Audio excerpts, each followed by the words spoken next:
తాకట్లో ఉన్న మీ బంగారం ఈ రోజు ఎంత ధర చేస్తుందో కొమ్మూరి గోల్డ్ వాళ్ళకి కాల్ చేసి ఫ్రీ గోల్డ్ కాస్ట్ చెక్ చేసి చెప్తారు. బట్ అంజమామ మీ ఎపిసోడ్స్లో కేటీఆర్ గారు రావటం చాలా గ్రేట్. దాని వెనక అసలు ఆ ప్రాసెస్ ఎలా జరిగింది? ఆయన అంటే ఎవరు మీ టీం కాంటాక్ట్ అయిందా, వాళ్ళ టీం కాంటాక్ట్ అయ్యి వస్తా అన్నారా? కరీంనగర్లో ఒక షో జరిగింది. అప్పుడు మన గంగుల కమలాకర్ రమ్మన్నారు. అప్పుడు నాకు వీలు కావాలి, నేను షూట్లు ఉండే. గంగాబా వీళ్ళందరూ వెళ్ళారు. వీళ్ళందరూ వెళ్తే అప్పుడు ఆ షోలో గంగాబా తప్పకుండా మిమ్మల్ని కలవాలి, మీతోటి కుండ చికెన్ తినాలి అని అన్నాడంట. అన్న వస్తామన్నది సరే అన్నాడు. మధ్యలో చాలాసార్లు అడిగిర్రు, వాళ్ళు అడిగిర్రు, మాకు వీలు కాలక సార్, లేకుంటే సార్కు వీలు కాక ఇట్లా జరిగినాక తర్వాత ఒక రోజు వచ్చేసిండు. దాదాపు ఒక 7 hours మొత్తం స్పెండ్ చేసిండు. నేనే కుండ చికెన్ వండినా, ఫస్ట్ టైం తిన్నాడు. ఇక తినడా అనుకున్నా, తిన్నాడు, మొత్తం తిన్నాడు. షూట్ వచ్చింది గంట మేబీ అయ్యి ఉంటుంది అంతే కదా. మిగతా 6 గంటలు ఎలా అంటే మేము ఏంటంటే షూట్ చేసిన మధ్యలో బ్రేక్ ఇచ్చుకుంటాం, మళ్ళీ షూట్ స్టార్ట్ చేసి ఇవన్నీ ప్రాసెస్ చేసినాం కదా. కుండ చికెన్ అంటే ఇక స్టవ్ అంటూ పెట్టి ఇవన్నీ చేయాలి కదా. ఇవన్నీ చేసినాం అన్నట్టు. ఇవన్నీ చేసేదాకా ఉన్నాడు.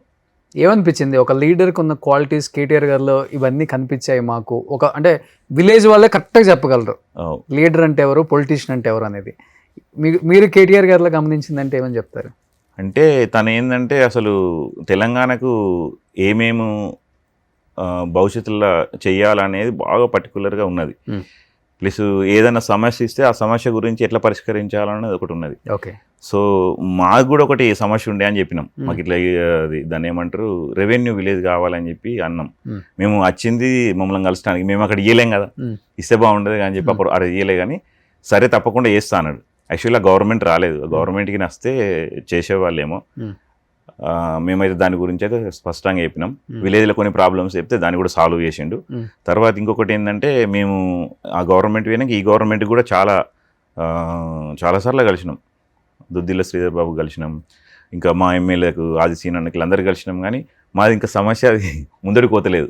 రెవెన్యూ, మాకు రెవెన్యూ విలేజ్ కావాలని. ఎన్ని హౌస్లు ఉంటాయి మీ ఊర్లో అసలుకి? మాకు ఇప్పుడు పెరిగినాయి, 900 చిల్లర ఉంటుంది. 900 చిల్లర. చిన్న గ్రామం, చిన్న గ్రామం. ఇప్పుడు బాగా 3,000 చిల్లర జనాభా ఉంటారు. 3,000 చిల్లర జనాభా. ల్యాండ్ కాస్ట్ అవి బాగున్నాయా? తెలంగాణ వచ్చిన తర్వాత, కేసీఆర్ వచ్చిన తర్వాత ఉన్నాయి. ఎంత అయింది గుంట ఇప్పుడు మాకు? అక్కడ మెయిన్ రోడ్కు 6 lakhs 8 lakhs ఉంది. విలేజ్లో ఎన్ని గుంటలు ఉన్నాయి మీకు? నాకు ఒక 30 గుంటలు ఉంది. 30 గుంటలు ఉంది. సో మెయిన్ రోడ్కి లోపలికి ఉంటుంది. కానీ రేట్లు అయితే బాగా రేట్లు పెరిగినాయి. మా విలేజ్లో అసలు వ్యవసాయం భూమి దొరకదు, అంత రేట్లు పెరిగినాయి. ఏ పార్టీ వల్ల పెరిగింది, ఏ లీడర్ వల్ల పెరిగింది అంటే ఏమని చెప్తారు? ఇక పార్టీ లీడర్ అని ఏం లేదు, కానీ పెరిగినాయి అంతే. పార్టీ లీడర్ అని ఏం లేదు. మరి ఒకప్పుడు ఎంత ఉండేది చెప్పండి మీరు? ఎప్పుడు? ఒకప్పుడు తగ్గి ఉండే. అంటే తెలంగాణ రాకముందు తెలంగాణ అట్లా, తెలంగాణ వచ్చినాక పెరిగినాయి. ఇదైతే 100% తెలంగాణ వచ్చినాక పెరిగినాయి. తర్వాత రేవంత్ రెడ్డి గారు పాదయాత్ర చేసేటప్పుడు, అప్పుడు పాదయాత్ర చేసేటప్పుడు రైట్, పాదయాత్ర చేసేటప్పుడు నన్ను గంగవ్వను అంటే గంగవ్వను కలుద్దామని అన్నాడు. అన్న తర్వాత సరే అని చెప్పేసి నేను గంగవ్వ తిరుమల అనేటైనా పోయి కలిసినాం. కలిస్తే బజ్జీలు తీసుకుపోయినాం. అవును, బజ్జీలు తీసుకుపోయారు, బాగా గుర్తుంది నాకు. అప్పుడు కూడా మేము సమస్య చెప్పలేకపోయినాం, ఎందుకంటే వాళ్ళు కలుస్తా అన్నప్పుడు ఈ రెవెన్యూ విలేజ్ గురించి మనం ఏం చెప్పచ్చు, ఇండివిజువల్గా కలవాలని చూసినాం. నేను చాలాసార్లు ట్రై చేసిన కలవాలని ఇక్కడికి వచ్చినప్పుడు కూడా. ఇప్పుడు కూడా అప్పుడప్పుడు కలుద్దాం అనుకుంటాం, ఏదన్నా ఇట్లా కానీ కలవలేకపోయినాం. ఒక శ్రీధర్ బాబు సార్ని అయితే కలిసినాం. ఓకే. సో ఇప్పుడు ఆయన్ని కలిసినప్పుడు ఒకటి చెప్పారు కేటీఆర్ గారిని, రేవంత్ గారిని కలిసినప్పుడు ఆయనలో ఎలాంటి లీడర్షిప్ క్వాలిటీసు, తెలంగాణని ఎలా డెవలప్ చేయాలి, అలాంటి క్వాలిటీస్ ఏం కనిపించాయి, ఏం డిస్కస్ చేశారు? అంటే ఇప్పుడు తను పాదయాత్ర చేసుట్లా కొంచెము ఈ హామీస్ ఇవన్నీ పెట్టడం, యాక్చువల్లీ హామీస్ పెట్టడమే అది నాకు నచ్చదు. కానీ ఇక చెప్తున్న హామీస్ పెట్టుట్లా అట్లా విన్ అయ్యిండు. తర్వాత ఏంటంటే ఇక కొంచెం పాదయాత్ర చేసుట్లా జనాలు కూడా కొంచెం చేంజ్ కోరుకున్నారు. ఈ వీళ్ళే పరిపాలన ఉంది కానీ చేంజ్ కోరుకున్నారా అనిపించింది. అట్లా కాంగ్రెస్ పార్టీని కావాలనుకున్నారా, రేవంత్ రెడ్డి గారిని కావాలనుకున్నారా? రేవంత్ రెడ్డినే కావాలనుకోలేదు, కాంగ్రెస్ పార్టీనే కావాలనుకున్నారు. బట్ ఆయన కష్టపడ్డది ఆ పార్టీ కోసమే, పార్టీ కోసమే. కానీ అతడే సీఎం అయింది. కానీ అది కాకపోతే పార్టీ అతడి తిరుగుట్లోనే కాంగ్రెస్ పార్టీ విన్ అయింది కదా. అవునవును. సో గంగవ్వ కూడా బజ్జీలు ఇచ్చుకుంటా, నువ్వు ఎక్కువ ఇబ్బంది పడ మాకు టైంకి తినదు బిడ్డ నువ్వు అంటే. అప్పుడు నడుస్తుండే కదా. ఇప్పుడు మేము కూడా ఒక 1/2 kilometer దాకా నడిచినాం. దాదాపు అక్కడికి వెళ్ళి వర్షంలో నడుచుకుంటూ పోతుండే. మేమైతే లైవ్లో చూసినాం వర్షంలో నడుచుకుంటూ పోతే. రేవంత్ రెడ్డి గారు అవును వర్షంలో నడిచారు. వర్షంలో కూడా నడుచుకుంటూ పోయింది. అవును, ఎక్కడ గొడుగులు పడటం కానీ ఆగటం కానీ చాలా కష్టపడ్డాడు. అవును చూసారు, చేంజ్ జనాలు కూడా చేంజ్ కోరుకున్నారు. ఎందుకంటే ఆ వర్షం అవును మీ దగ్గర నుంచి నేను ఆ రోజు కూడా రావాల్సింది అక్కడికి, కొంత దూరం వెళ్ళిన తర్వాత స్టార్ట్ అయింది రైట్. వెళ్ళటానికి ఇంకా ఎటు వెళ్ళటానికి ఆస్కారం లేదు, వెళ్తే ముందుకు వెళ్ళాలి. మేము వెళ్ళినాము, మాకు కూడా అప్పుడే సార్ కలిసి వెళ్ళిపోయినా వర్షం స్టార్ట్ అయింది. అవును, ఆ ఫుల్ వీడియో అంతా వైరల్ అది ఆ రోజంతా. తర్వాత రాహుల్ గాంధీ కూడా కలిసి ఇక్కడైతుంది, అంజుమామ పక్కన ఉన్నాడు. అంజుమామ చెప్పాలంటే మై విలేజ్ షోలో వన్ ఆఫ్ ద పిల్లర్ అని చెప్పొచ్చు. తెలుసు కదా ఇంకా ఎలా ఉంటుంది ఛానల్స్లో, ఆధిపత్య పోరు ఉంటుంది, ఒకరి తర్వాత నా తర్వాత నువ్వు, నీ తర్వాత నేను అన్న ఫీలింగ్ ఉంటుంది. క్రెడిట్ ఇవ్వరు, మనం బాగా యాక్ట్ చేసినా లేకపోతే నా వల్ల ఛానల్ పైకి లేచిందన్న క్రెడిట్ ఇవ్వరు. ఇదంతా నేను పెట్టిన భిక్షలాగా ఉంటుంది. అంటే మీ ఛానల్ అని కాదు, ఏ ఛానల్ అయినా. మాకు అట్లా అనిపించకపోతుండే, మనకు ఏదో చేస్తున్నాం అని ఇట్లా అనుకుందాం. తర్వాత మనకు మంచిగా చేయాలి అంటే చెప్తారు కదా, అంజమామ నీ గురించి కామెంట్లు బాగా వచ్చినాయి, అదే ఇలా గంగావ గురించి కామెంట్లు బాగా వచ్చినాయి, ఇవాళ తిరుమల గురించి వచ్చినాయి, చందు గురించి వచ్చినాయి, ఇలా అనిల్ గురించి వచ్చినాయి అనే వరకు చూద్దాం, రాజు గురించి వచ్చినాయి అని ఫస్ట్ లో ఉంటుంది. ఇది ఉన్న తర్వాత ఇంకా చేయాలా అనిపిస్తుంది. తర్వాత అవుతుంది మీరు అన్నట్టే. అది ఎక్కడైనా ఉన్నది కదా, ఫస్ట్ లో ఎక్కడైనా ఇదే ఉంటుంది, అంజమామ తోపు నువ్వు నీ వల్ల ఎంత అని.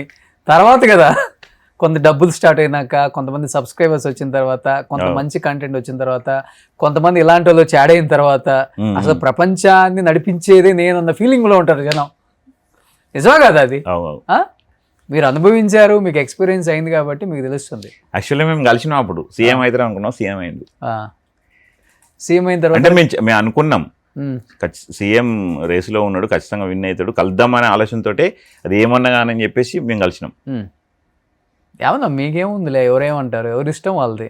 కేటీఆర్ని కలిసిండ్రు, ఈయన కలిసిండ్రు, ఇంకొక పార్టీ వాళ్ళు వస్తే వాళ్ళనే కలుస్తారు.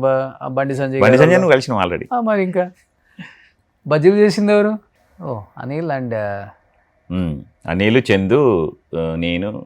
ఆ కుండ చికెన్ నేనే అట్లా అండి అయితే మన సారే కలిపిండు, కేటీఆర్ సారే. వంట ఎవరు చేస్తారు మీలో బాగా? నేను చేస్తాను. మీరే వంట చేసేది ఎవరైనా వస్తే? గంగావుకి రాదు. వస్తుంది కానీ అంతమందికి చేయలేదు. సక్సెస్ అంటే ఏంటో తెలియదు, సినిమా అంటే ఏంటో తెలియదు, ఇంత డబ్బు ఎప్పుడు మన లైఫ్లోకి వస్తుంది అనేది కూడా తెలియదు, ఊహించాం కదా. అలాంటిది ఆమె ఏది వచ్చినా కానీ నాకు వచ్చింది ప్రాప్తం అనే విధంగానే చేసింది. గ్రేట్. అది కాకపోతే ఎంతైనా ఒకటి అంటే గంగా విషయం కాదు, ఎవరికైనా కానీ కొంత సంపాదిస్తే ఇంకా డబ్బు సంపాదించాలని ఉంటుంది. డబ్బు ఉన్నది ఇక్కడికి స్టాప్ అనేది ఎవరి దగ్గర ఉండదు, నీకైనా నాకైనా ఎవరికైనా ఇంకా ఏదో ఏదో ఏదో ఏదో కావాలనిపిస్తుంది. ఓకే, కాబట్టి డబ్బుతోటి అన్ని కొనలేము. అంటే ఇక్కడికి నేను తెలుసుకునేది అంటే ఇక్కడికి ఉన్న విలేజ్కి ఏంటంటే ఇక్కడ పక్క పొంటి వాళ్ళు అసలు వాళ్ళు ఏంటిది వాళ్ళు ఎవరిదో మనకు తెలియదు. విలేజ్లో మాత్రం విలేజ్ మొత్తం కూడా పలకరిస్తారు. నేను పోయినా కానీ అడుగుతారా 2 months అయ్యే రాలేదు, ఎటువైనా పోయి అని అంటారు కొంతమంది. వదనలు అయితే ఏమో ఇంకా అత్తనే లేదు, ఊరు ముఖాన చూస్తనే లేవు అంటారు. ఇక్కడ అప్రేమలు ఉండవు కదా? ఉండేవి, కనపడకపోతే పోయాడే వాళ్ళు అనుకుంటా. అవునా? అంటే నాకు తెలిసి ఊరు ప్రేమ ఎట్లా అంటే మనకు చనిపోయే వరకు ఉంటుంది. అవును. ఇక్కడ ప్రేమ ఏంటంటే డబ్బు ప్లస్ వాళ్ళకి అవసరాలు ఉన్నప్పుడే ఉంటుంది ఆలోచన, తర్వాత ఏముండదు. చాలా అంటే ఇక్కడ చూసినా కాబట్టి చెప్తున్నా. అదే ఎక్స్పీరియన్స్ అయ్యారు కదా ఈ 1.5 years అయినా. అదే ఆ ప్రపంచాన్ని చూశారు, ఈ ప్రపంచాన్ని చూశారు, మీకు తెలియకుండా కళ్ళమ్మ నీళ్ళు తిరిగిపోతా ఉన్నాయి. మా అమ్మ గుర్తొచ్చింది అందుకని తిరిగినాయి. ఆమె బాగా కష్టపడేదా? మా అమ్మ బాగా కష్టపడేది.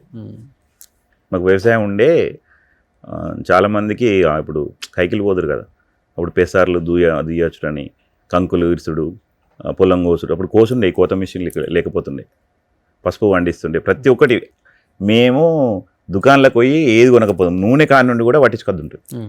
మాకు పల్లీలు నువ్వులు వండుతుండే, అవి వీటిని తీసుకుపోయి అప్పుడు పట్టించుకున్నద్దు. అప్పుడు ప్లాస్టిక్ కాదు, స్టీల్ డబ్బాలు ఉంటుండే, అలా పట్టించుకున్నద్దు, అది వేరే ఉంటుండే. రేవంత్ గారి తర్వాత రాహుల్ గారు వచ్చారు కదా యాత్రకి, మీ టీం వెళ్ళలేదా? వెళ్ళారనుకోండి కదా. వెళ్ళినాం కానీ ఆ ఫొటోస్ ఏం లేవు. కలిసినాం. ఓకే. అంటే ఇండివిజువల్గా కలిసినాం, వాళ్ళు కలిసిరు, నేను ఒకసారి కలిసిన అన్నట్టు. అందుకే మీ కైండ్ ఆఫ్ ఒకటి పెట్టారు కదా, ఒక చోట ప్రోగ్రామ్ పెట్టి వండి తిని ఒక అదే ఆయన పాదయాత్రలో కూడా జోడయాత్రలో కూడా చేశారు కదా. చేసినాం కానీ అప్పుడు కలవలేదు మేము. అప్పుడు వేరే ఉండే కలవలేదు. సుమన్ టీవీలో మీ పర్సనల్ అండ్ బిజినెస్ ప్రమోషన్స్ కోసం కింది నెంబర్కి కాంటాక్ట్ చేయండి.